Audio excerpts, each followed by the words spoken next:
biatch move, by the way. A lot of players, well, not a lot of players, but some players might build a farm in your base.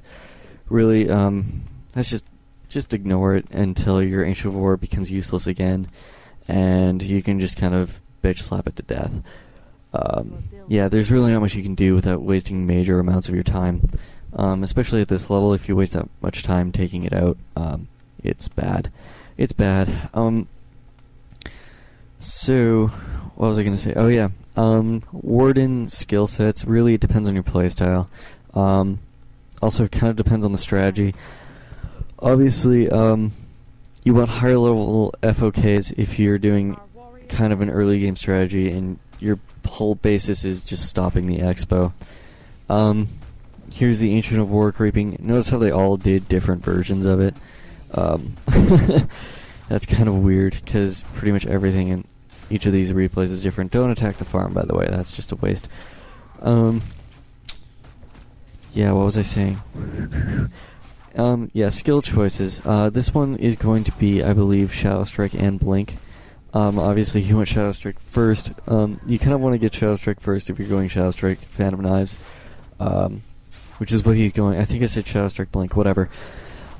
He's going Shadow Strike, Fan of Knives this game. 90% sure.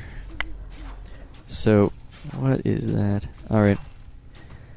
So, yeah, just keep that in mind, is that whenever you're going Shadow Strike, Fan of Knives, it's very mana intensive. You want to go Shadow Strike first, obviously, because if they're doing, scout footies or something, or putting pressure on you, you can actually chase something down. Plus, Level 1 Fan of Knives isn't fantastic anyways. So, you'll notice he pre-built an Ancient of War near the Merc camp. That's super cool. And, the Muslim's actually going to be creeping... What is he doing?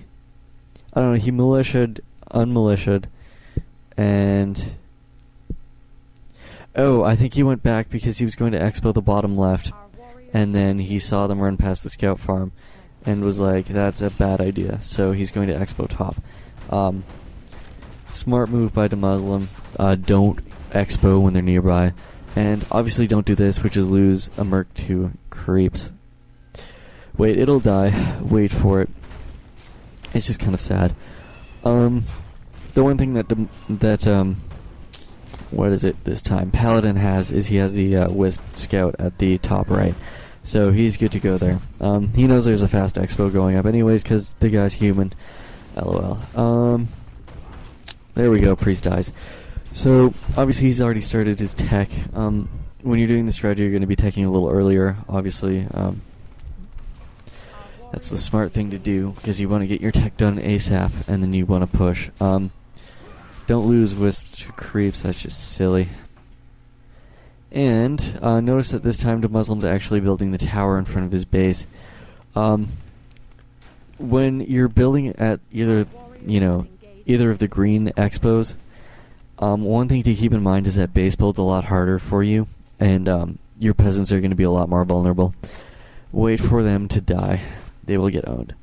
But yeah, at least when you're expoing at like the really close orange one, you can kind of build farms in front and force them to blink in there, and then use the Fan of Knives and then blink just to be able to get out. So you kind of make them rely on mana a lot more if you do that, especially if you wall up your peasants, which is probably the best thing to do. He did go Shadow Strike level 2, and watch it die.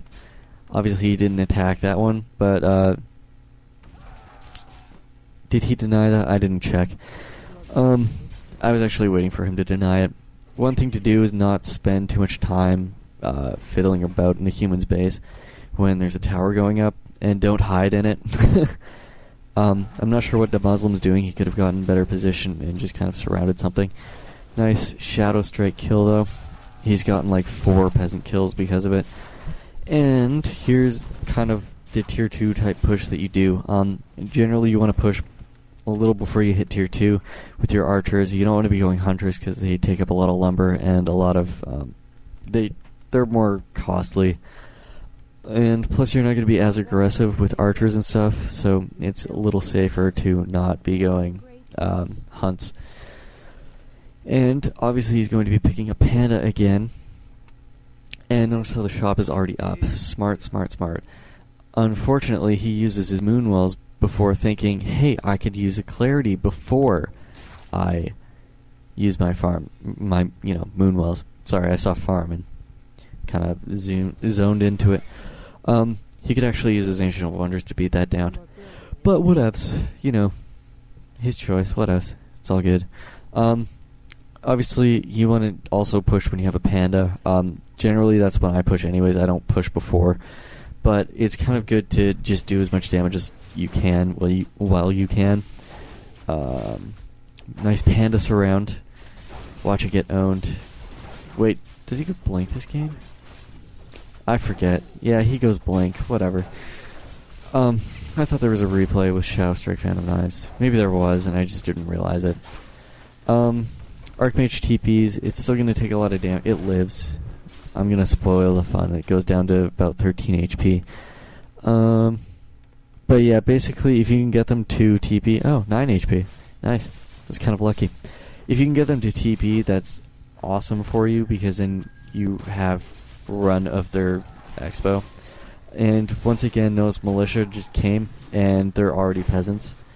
So that kind of backfired. A couple of them were still militia. They kind of got there late. But yeah, they aren't really militia for that long, especially compared to expoing at the orange near your base. Notice how Demuzzle was actually smart. He walled off his base, forces you to actually blink inside. Very smart. Notice how he's using his lumber peasants to actually hack away at trees away from where the trees might open up, so that he doesn't have to build extra farms to seal off his base. Smart. He also has a tower going up. Also smart. It's in a pretty decent position because it can attack almost anything that's important to him. Yeah, sure, farms are important, arguably, but, whatever. Zeppelin, very good use, just to be able to get his hero unstuck. That's the only drawback, is you have to be careful about your TPs. This is going to end pretty quick with a Dryad push, too, by the way. I'll ruin that. I mean, he's already got his 2 lures going up. There has been no real offensive movement by Demuslim, which is really what you need against this strategy. Is if they're not expoing, obviously, you kind of have a little more of an advantage because they're not doing a tier 1 strategy. And yes, fast expoing as the elf is a tier 1 strategy, because what they're doing is relying on the fact that they have strength at tier 1. So yeah, that's one thing to be careful of, is that if you don't see them expoing and they're going archers like this,